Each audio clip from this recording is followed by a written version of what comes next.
সীমান্ত এলাকায় Hezbollah Israel তীব্র লড়াই। লেবানন সীমান্তে হামলার পরিকল্পনা নেতানিয়াহুর। হামাস নিশ্চিহ্ন না হওয়া পর্যন্ত গাজায় অভিযান। গাজায় হামলার মধ্যে ইসরায়েলে পণ্য রফতানির পরিমাণ বাড়িয়েছে বিভিন্ন আরব দেশ। তালিকায় আছে মিশর, সংযুক্ত আরব আমিরাত ও জর্ডান। রাশিয়ার দাগেস্তানে উপাসনালয় লক্ষ্য করে বন্দুকধারীদের সিরিজ হামলা। পুলিশ কর্মকর্তা ও আক্রমণকারী সহ 23 জন নিহত, আহত অনেকে।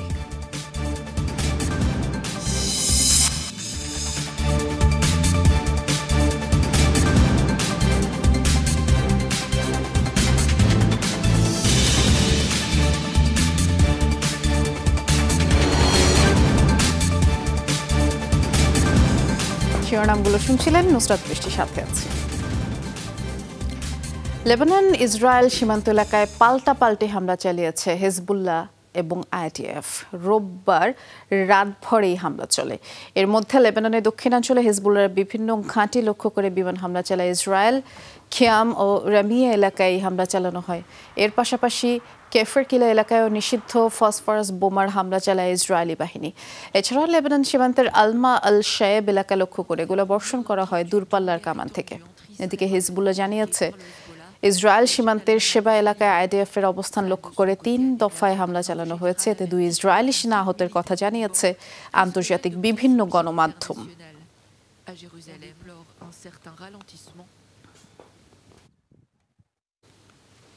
গাজার রাফায় অভিযানের শেষ পর্যায়ে রয়েছে ইসরায়েলি বাহিনী। যুদ্ধের তীব্রতা কমবে বলে মন্তব্য প্রধানমন্ত্রী বেনিয়ামিন নেতানিয়াহুর। তবে হামাসের সামরিক ও প্রশাসনিক সক্ষমতা পুরোপুরি শেষ না হওয়া পর্যন্ত হামলা থামবে না বলেই হুঁশিয়ারি দিয়েছেন। গাজায় অভিযানের পরিধি কমিয়ে লেবানন সীমান্তের দিকে নজর দেওয়ার কথাও বলেন নেতানিয়াহু। গাজায় চলমান আগ্রাসন শুরুর পর প্রথমবারের মতো ইসরায়েলি গণমাধ্যমের সাক্ষাৎকার দিলেন প্রধানমন্ত্রী বেনিয়ামিন নেতানিয়াহু। চ্যানেল 14-এর সাথে কথোপকথনে জানালেন, জিম্মিদের উদ্ধারে হামাসের সাথে আংশিক চুক্তিতে রাজি তিনি, তবে বন্ধ হবে না সন্ত্রাস বিরোধী অভিযান। হামাসকে গাজার ক্ষমতা থেকে উৎখাতই শেষ লক্ষ্য বলেও জানান। ফিলিস্তিনি কর্তৃপক্ষের অধীনে গাজার শাসনভারের পরিকল্পনাও প্রত্যাখ্যান করেন নেতানিয়াহু। চুক্তি হলে আমাদের শর্ত অনুযায়ী হবে, আর তা হলো এই অঞ্চল থেকে হামাস নিশ্চিহ্ন না হওয়া পর্যন্ত যুদ্ধ বন্ধ হবে না। হামাসকে এই অবস্থায় রেখে আমরা গাজা ছাড়তে পারি না। বেসামরিকীকরণের পর এখানে নিরপেক্ষ প্রশাসন প্রতিষ্ঠা করতে হবে। পশ্চিম তীরের ফিলিস্তিনি কর্তৃপক্ষের কাছে দায়িত্ব হস্তান্তরে প্রস্তুত নই আমি। একই সাথে নেতানিয়াহু জানালেন, গাজায় কমে আসবে হামলার পরিধি। উপত্যকা থেকে সেনা সরিয়ে মোতায়েন হবে লেবানন সীমান্তে। রাফায় হামলার পরিধি কমলে সেনাদের একটি অংশ উত্তরের দিকে পাঠানো হতে পারে, প্রথমত প্রতিরক্ষা ইস্যুতে, দ্বিতীয়ত সেখানকার বাসিন্দাদের নিজ এলাকায় ফেরাতে। সম্ভব হলে কূটনৈতিক পথেই সমাধান করতে চাই, তবে তা না হলে অন্য উপায় বেছে নিতেই হবে। উত্তর ও দক্ষিণাঞ্চলে ঘর ছাড়া সব মানুষকে নিজ বাড়িতে ফেরাবই। গত সপ্তাহে ইসরায়েলের সেনাবাহিনীর এক বিবৃতিতে বলা হয়েছিল, রাফায় হামাসের সক্ষমতা ধ্বংসের মিশন শেষের পথে, লাগতে পারে আর মাত্র কয়েক সপ্তাহ। তাই গাজার পর নেতানিয়াহুর লেবাননের দিকে নজর ঘোরানোর সিদ্ধান্তে অবাক হননি অনেক বিশ্লেষকই। Dorothy Tastrin, Jamuna News. আন্তর্জাতিক অপরাধ আদালতের গ্রেফতারি পরোয়ানা মাথায় নিয়ে যুক্তরাষ্ট্র সফরে গেলেন ইসরায়েলের প্রতিরক্ষামন্ত্রী ইয়োভ গ্যালান্ট। এমন সময় তার এই সফর যখন লেবানন সীমান্তে চলছে বড় ধরনের অভিযানের প্রস্তুতি।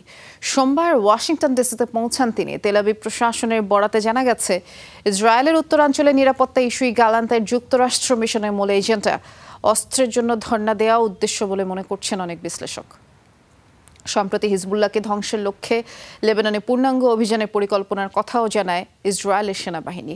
এরপরে আরেক দফা সামরিক সক্ষমতা জোরদারে নজর দেয় তেল আবিব। গ্যালান্ট দেশ ছাড়ার আগে পেন্টাগনের উদ্দেশ্যে অস্ত্র সহায়তা প্রয়োজন বলে বার্তা দেন প্রধানমন্ত্রী বেনিয়ামিন নেতানিয়াহু। গাজায় আবারও জাতিসংঘের ত্রাণ বিতরণ কেন্দ্রে আগ্রাসন চালিয়েছে ইসরায়েল। অব্যাহত শরণার্থী শিবির টার্গেট করে হামলা। রোববার UNRW এর একটি ত্রাণ বিতরণ কেন্দ্রে হামলায় অন্তত 8 জনের মৃত্যু হয়েছে। রাফার আল মাওয়াসি ক্যাম্প ঘিরেও রেখেছে ইসরায়েলি বাহিনী, আর ভেতরে প্রবেশ করেছে পদাতিক সেনারা। হামাস সদস্যরা লুকিয়ে রয়েছে এমন দাবি করেই তাঁবুতে তাঁবুতে তল্লাশি চলছে। গত সপ্তাহের শেষেই তেল আবিবের বর্বর হামলায় আল মাওয়াসি ক্যাম্পে প্রাণ হারায় 25 জন। উপত্যকার অন্যান্য অঞ্চলেও আগ্রাসন চলছে, রেহাই পাচ্ছে না হাসপাতালও। গাজার সিটির একটি ক্লিনিকে মৃত্যু হয়েছে 2 ফিলিস্তিনি স্বাস্থ্যকর্মীর। বিমান হামলায় ফিলিস্তিনি ফুটবলার আবু আল আত্তা ও তার পরিবারেরও প্রাণ গেছে।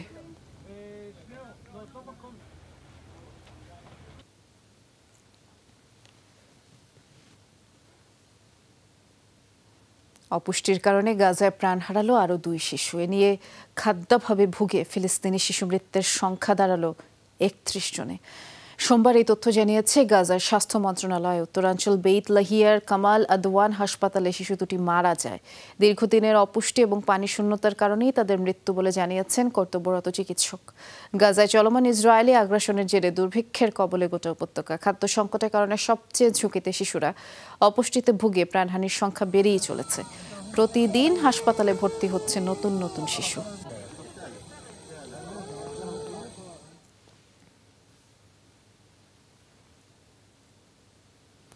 ফিলিস্তিনের পশ্চিম তীরেও ইসরায়েলি আগ্রাসন চলছে। অভিযানে নতুন করে আটক করা হয়েছে অন্তত 20 জনকে। রোববার তুলকারেম, রামাল্লা সহ বিভিন্ন এলাকায় ধরপাকড় চালায় ইসরায়েলি সেনারা। রামাল্লা শহরের উত্তর পূর্বাঞ্চলে তল্লাশি চালিয়ে আটক করা হয় এক কিশোর সহ বেশ কয়েকজন। এছাড়া আশপাশের এলাকাতেও অভিযান চলে। তুলকারেম শহরের কাছাকাছি বালা শহরেও ব্যাপক তল্লাশি অভিযান চলে।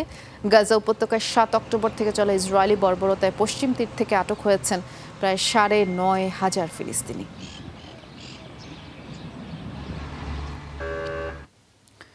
লোহিত সাগর এবং ভারত মহাসাগরে 2টি জাহাজে হামলা চালিয়েছে হুতি বিদ্রোহীরা। বিবৃতিতে বিদ্রোহীদের মুখপাত্র ইয়াহিয়া সারে জানিয়েছেন, লোহিত সাগরের ট্রান্স ওয়ার্ল্ড নেভিগেটর নামের একটি জাহাজে হামলা চালানো হয়। চালকবিহীন বিস্ফোরক বোঝাই একটি নৌকার মাধ্যমে ওই হামলা চালানো হয়। আর অপর হামলাটি হয় ভারত মহাসাগরে। সল্ট সিকোয়া নামের জাহাজটিতে ক্ষেপণাস্ত্র হামলা চালানো হয়েছে। জাহাজটি লক্ষ্য করে কয়েকটি মিসাইল ছুড়ে হুতিরা।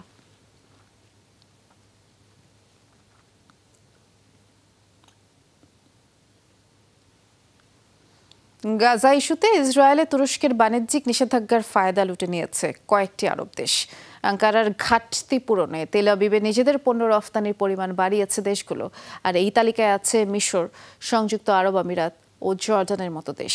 ক্ষেত্র বিশেষে দেখা গেছে দ্বিগুণ অর্থমূল্যেও রফতানি হচ্ছে। নানা সময় দেশগুলো ইসরায়েলি আগ্রাসনের বিরোধিতা সমালোচনা করলেও কাজের দিক দিয়ে উল্টো চিত্রই পাওয়া গেল। গাজায় আগ্রাসনের জেরে ইসরায়েলের সাথে বাণিজ্যিক সম্পর্ক ছিন্ন করে তুরস্ক। 2023 সালে দুদেশের মধ্যে $700 কোটি বেশি বাণিজ্য হলেও এই নিষেধাজ্ঞার ফলে মুহূর্তেই তা স্থবির হয়ে পড়ে।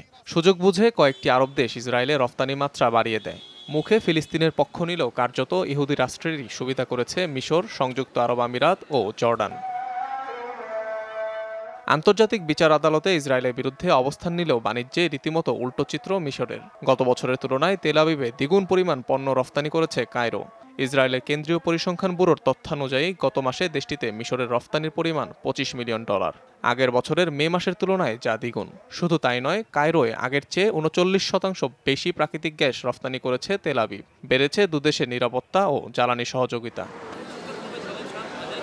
গাজা নিয়ে বিতর্কিত মন্তব্যের পর নেতানিয়াহুর সমালোচনা করলেও সুযোগের হাতছাড়া করেনি সংযুক্ত আরব আমিরাত। গত মাসে তেল আবিবে $242 মিলিয়ন সমমূল্যের পণ্য রফতানি করেছে দেশটি। একই সময়ে আগের বছর যা ছিল $238.5 মিলিয়ন। ইসরায়েলে ক্রমবৃদ্ধিমান রফতানির হার দেখা যায় আরেক আরব দেশ জর্ডানেও। মে মাসে দেশটিতে প্রায় $3.5 মিলিয়ন বাড়তি রফতানি করেছে আম্মান, যার পরিমাণ প্রায় $36 মিলিয়ন। অন্যদিকে উল্টো অবস্থানে তুরস্ক। নিষেধাজ্ঞার পর ইসরায়েলে অর্ধেকেরও বেশি পরিমাণে কমেছে আঙ্কারার রফতানি। 2023 সালের মে মাসে তেল আবিবে $376.6 মিলিয়ন রফতানি হলেও গত মাসে প্রায় $117 মিলিয়ন অর্থমূল্যের রফতানি হয়েছে দেশটিতে। সময়ে সময়ে ফিলিস্তিনিদের ওপর ইসরায়েলি বর্বরতার বিরোধিতা করলেও মূলত এসব দেশের বাণিজ্য সহযোগিতার মধ্য দিয়েই টিকে আছে ইসরায়েল। অনিক রহমান, যমুনা নিউজ। মধ্যপ্রাচ্য জুড়ে যুদ্ধ আরও ছড়িয়ে পড়ছে বলে সতর্ক করেছে ইউরোপীয় ইউনিয়ন। ইউরোপের দেশগুলোর জোটটির পররাষ্ট্র বিষয়ক প্রধান জোসেফ বোরেল এই মন্তব্য করেছেন। লুক্সেমবার্গে ইইউ সদস্য রাষ্ট্রগুলোর পররাষ্ট্রমন্ত্রী পর্যায়ের বৈঠকের আগে গণমাধ্যমকে দেয়া সাক্ষাৎকারে বোরেল কথা জানিয়ে বললেন, লেবাননের দক্ষিণাঞ্চলে ছড়িয়ে পড়ছে যুদ্ধ, প্রতিনিয়ত এর পরিধি বাড়ছে। এখনই কার্যকর ব্যবস্থা না নিলে এই যুদ্ধ মধ্যপ্রাচ্য জুড়ে ছড়িয়ে পড়বে বলে শঙ্কা জানান তিনি। সম্প্রতি সাইপ্রাসে হামলার হুঁশিয়ারি দেয় লেবাননের সশস্ত্র গোষ্ঠী হিজবুল্লাহ। দুর্ধর্ষ সন্ত্রাসী হামলার শিকার হল রাশিয়ার দাগেস্তান প্রদেশ। দুটি শহরে সিরিজ হামলা চালিয়েছে বন্দুকধারীরা। টার্গেট করা হয়েছে ইহুদি উপাসনালয়, অর্থোডক্স গির্জা এবং পুলিশের তল্লাশি চৌকি। পুলিশ কর্মকর্তা সহ কমপক্ষে 17 জনের মৃত্যু হয়েছে। নিরাপত্তা বাহিনীর অভিযানে প্রাণ গেছে 6 হামলাকারীর। এখনও এই হামলার দায় স্বীকার করেনি কোনো গোষ্ঠী। মস্কোর কনসার্ট হলে আইএসের হামলার 3 মাসের মাথায় আক্রান্ত হল রাশিয়ার দাগেস্তান। টার্গেট মুসলিম অধ্যুষিত দেরাবেন্দ ও মাখাচকালা শহর। ভিডিও ফুটেজে ধরা পড়ে হামলার নাটকীয় দৃশ্য। রাস্তায় দাঁড়িয়ে এলোপাতাড়ি গুলি ছোড়ে কালো পোশাকধারী দুর্বৃত্তরা। মাখাচকালায় অর্থোডক্স গির্জা, দেরবেন্তে সিনাগগ ও পুলিশের তল্লাশি চৌকি লক্ষ্য করে চলে গুলিবর্ষণ। হামলার পর আগুন ধরিয়ে দেয়া হয় সিনাগগে। হতাহতদের বেশিরভাগই পুলিশ সদস্য। পাল্টা অভিযানে নিহত হয় কয়েকজন বন্দুকধারীও। এটি সন্ত্রাসী হামলা বলে আখ্যা দিয়েছে মস্কো। সব হামলাকারী আটক না হওয়া পর্যন্ত অভিযান চলবে বলেও ঘোষণা দেওয়া হয়েছে। হামলার প্রস্তুতি দেশের বাইরে থেকে নেওয়া হয়েছে এমন দাবি দাগেস্তান প্রশাসনের। দাগেস্তানের জন্য ট্র্যাজেডির একদিন, পুরো দেশের জন্যই। সন্ত্রাসী হামলাকারী সংগঠনের পেছনে কারা আছে আমরা জানি, বুঝতে পারছি তারা কি আদায় করতে চেয়েছে। যতক্ষণ সব হামলাকারীকে আটক করা না হবে অভিযান চলবে। দেশের বাইরে থেকেও এই হামলার প্রস্তুতি নেওয়া হয়েছে। এর আগেও ইসলামপন্থী গোষ্ঠীর হামলার ঘটনা হয়েছে দাগেস্তানে। গত এপ্রিলে মস্কোর কনসার্ট হলে আইএসের হামলায় মৃত্যু হয়েছিল 145 জনের। ওই ঘটনার পরিকল্পনা ও প্রস্তুতিতে ইউক্রেনের গোয়েন্দাদের সম্পৃক্ততা রয়েছে বলে অভিযোগ করেছিল Kremlin. Dorothy Tastrin, Jamuna News. গির্জা এবং সিনাগগে হামলার পর আবারও আলোচনায় রাশিয়ার মুসলিম সংখ্যাগরিষ্ঠ অঞ্চল দাগেস্তান।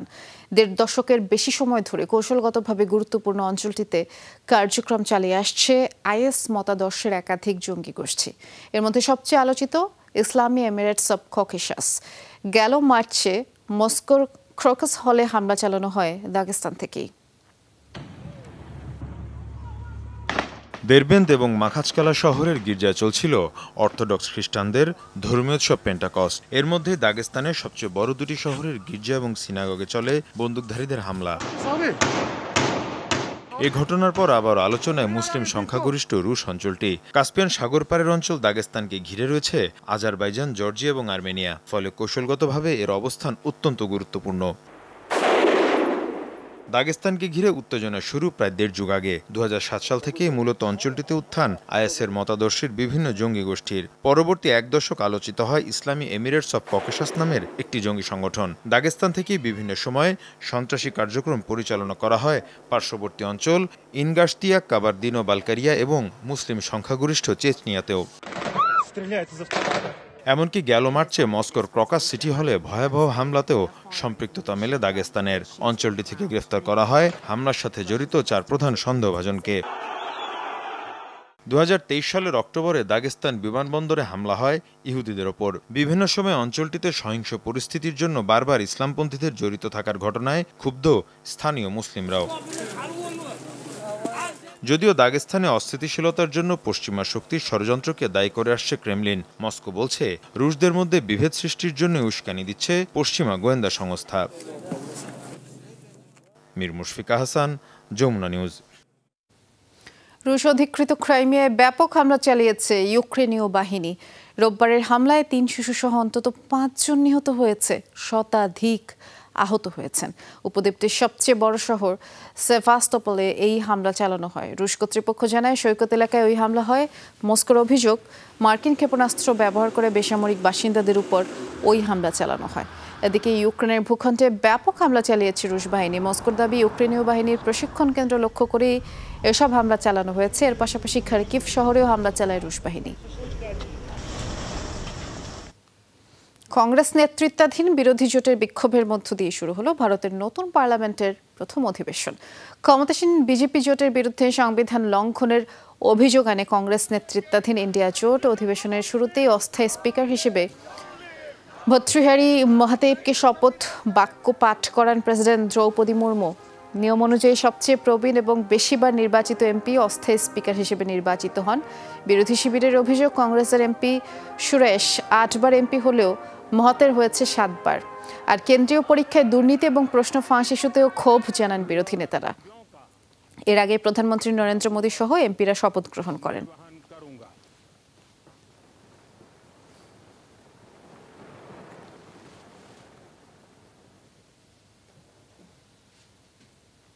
চলতি বছর পবিত্র হজ পালন করতে গিয়ে হাজিদের প্রাণহানির সংখ্যা ছাড়িয়েছে 1300। রোববার এই তথ্য জানায় সৌদি স্বাস্থ্য মন্ত্রণালয়। মৃতদের বেশিরভাগই অবৈধ পন্থায় সৌদি আরব গিয়েছিলেন। এবার পুরো হজ মৌসুম জুড়েই প্রচণ্ড তাপদাহ ছিল মক্কায়। গড় তাপমাত্রা ছিল 45 থেকে 47 ডিগ্রি সেলসিয়াস। এর ফলে হিটস্ট্রোক সহ গরমজনিত নানা অসুস্থতা ছড়িয়ে পড়ে হাজিদের মাঝে। সৌদি স্বাস্থ্য মন্ত্রণালয় বিবৃতিতে বলা হয়েছে, মৃত হাজিদের 83% অবৈধভাবে হজ পালন করতে গিয়েছিলেন, যার ফলে অন্যান্য বৈধ অংশগ্রহণকারীদের মতো প্রখর রোদ থেকে বাঁচতে কুলিং সিস্টেম, ঠান্ডা পানি এবং ছায়াযুক্ত স্থানে থাকার মতো সেবা তারা পাননি। তীব্র তাপদাহে কোনো রকম ছাউনি ছাড়াই দীর্ঘ পথ হাঁটতে হয়েছে তাদের। এতে মক্কা মদিনার পথেই অনেকেই প্রাণ হারান। একই সাথে বন্যা ও তীব্র তাপদাহের কবলে যুক্তরাষ্ট্র। পানিতে তলিয়ে গেছে মধ্য পশ্চিমাঞ্চলের বিস্তীর্ণ এলাকা। কিছু জায়গায় রেকর্ড করা হয়েছে 84 সেন্টিমিটার বৃষ্টিপাত।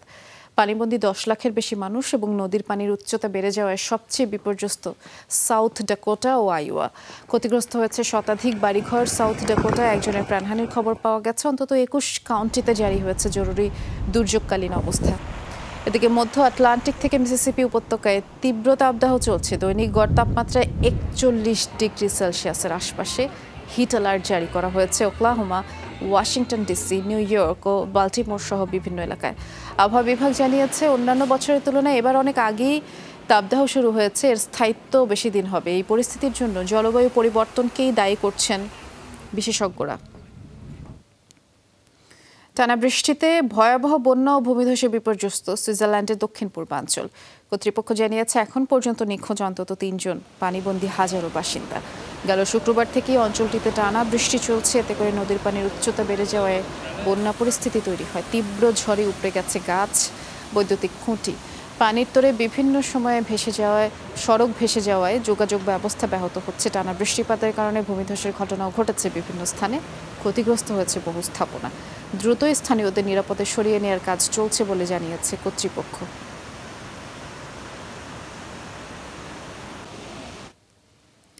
চীনে আরও অবনতি হয়েছে বন্যা পরিস্থিতির। ভয়াবহ বন্যার কারণে পূর্বাঞ্চলে সর্বোচ্চ জরুরি অবস্থা জারি করা হয়েছে। বৃষ্টিপাত বন্ধ না হওয়ায় পূর্বাঞ্চলের বিস্তীর্ণ এলাকা তলিয়ে গেছে। বৃষ্টির জেরে ফসলি জমি সহ যাতায়াত পথ ডুবে গেছে। দেশটির আবহাওয়া বিভাগ পূর্বাঞ্চলের কয়েকটি এলাকায় রেড অ্যালার্ট জারি করেছে।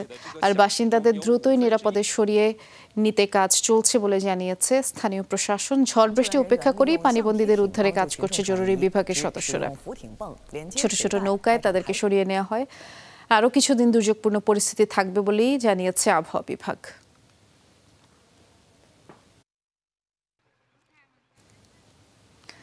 ভারতের কেরালায় পূজার জন্য জীবন্ত হাতির বদলে মন্দিরে রাখা হচ্ছে রোবট হাতি। ধর্মীয় উপাসনার সময় হাতির উপর নির্যাতন বন্ধে এই ব্যতিক্রমী উপায় খুঁজে বের করেছেন প্রাণী অধিকার কর্মীরা। নতুন এই পদক্ষেপে বন্য হাতির পায়ের নিচে পিষ্ট হয়ে মৃত্যু সংখ্যা কমবে বলে তাদের আশা। আর হাতির প্রতি নিষ্ঠুরতা কমাতে এই সিদ্ধান্তকে স্বাগত জানিয়ে এরই মধ্যে কেরালার বিভিন্ন মন্দিরে রোবট হাতির দেখাও মিলছে। সনাতন ধর্মাবলম্বীদের ধর্মীয় উপাসনায় গুরুত্বপূর্ণ একটি অনুষঙ্গ হাতি। বিশেষত ভারতের দক্ষিণাঞ্চল কেরালায় দেবতাদের খুশি করতে হাতির পূজা অর্চনার ইতিহাস অনেক পুরনো। সুসজ্জিত এসব হাতির আশীর্বাদ নিতে অনুসারীদের ভিড় তো রয়েছেই। তবে ধর্মীয় উৎসব ছাড়া বাকি সময় শিকলে বাঁধা থাকতে হয় বিশাল এ প্রাণীকে। হাতিকে শিকলে বেঁধে রাখা, অতিরিক্ত কাজ করানো কিংবা কথা না শোনায় মারধর করাকে নির্মম ও নিষ্ঠুরতার উদাহরণ বলে দীর্ঘদিন ধরে প্রতিবাদ করে আসছে প্রাণী অধিকার কর্মীরা। বিকল্প হিসেবে রোবোটিক হাতি জনপ্রিয় করার চেষ্টা করছে স্বেচ্ছাসেবী সংগঠন people for ethical treatment of animals India. সম্প্রতি থিরুবনন্তপুরমের একটি মন্দিরে পূজা অর্চনার জন্য একটি রোবোটিক হাতি অনুদান দিয়েছে তারা। 3 মিটার উচ্চতা, 800 কেজি ওজনের এই রোবোটিক হাতির নাম দেওয়া হয়েছে বালাদা হাসান। স্বয়ংক্রিয় হাতিটি নড়াতে পারে নিজের সুর ও কানও। ধর্মীয় কাজে যেমন হাতির দ্বারস্থ হতে হয় ধর্মগুরুদের, তেমনি এদের জন্য অসুবিধায় পড়া মানুষের সংখ্যাও কম নয়। প্রায়ই মেজাজ হারাতে দেখা যায় গজরাজকে। পাগলা হাতির পায়ের নিচে পিষ্ট হয়ে মৃত্যুর ঘটনাও নতুন নয় বলে জানিয়েছে পেটা। কেরালায় প্রতি বছর হাতির পায়ের নিচে পড়ে মানুষ মারা যায়। গত 15 বছরে এই মৃত্যুর সংখ্যা প্রায় 550। এদিকে দীর্ঘ সময় শিকলে বাঁধা থাকায় ও প্রখর রোদে দাঁড়িয়ে থাকতে থাকতে অনেক হাতি অসুস্থ হয়ে যায়। এসব কিছু বিবেচনা করে আমরা রোবোটিক হাতি ব্যবহারের সিদ্ধান্ত নিয়েছি। মন্দিরগুলো আর জীবন্ত হাতি রাখতে চায় না। কেরালায় রোবোটিক হাতির ব্যবহার এই প্রথম না। বালাদা হাসান কেরালার 3য় কৃত্রিম হাতি। প্রাণী সংরক্ষণ প্রতিষ্ঠানের দাবি, মন্দিরের রোবোটিক হাতির ব্যবহার হাতিদের কষ্ট লাঘবের পাশাপাশি আশেপাশের বাসিন্দাদের নিরাপত্তাও নিশ্চিত করবে। তাজরিয়ান সোবহান, যমুনা নিউজ। এই ছিল যমুনা আইডেস্কে। সাথে থাকার জন্য ধন্যবাদ। নিরাপদে থাকবেন।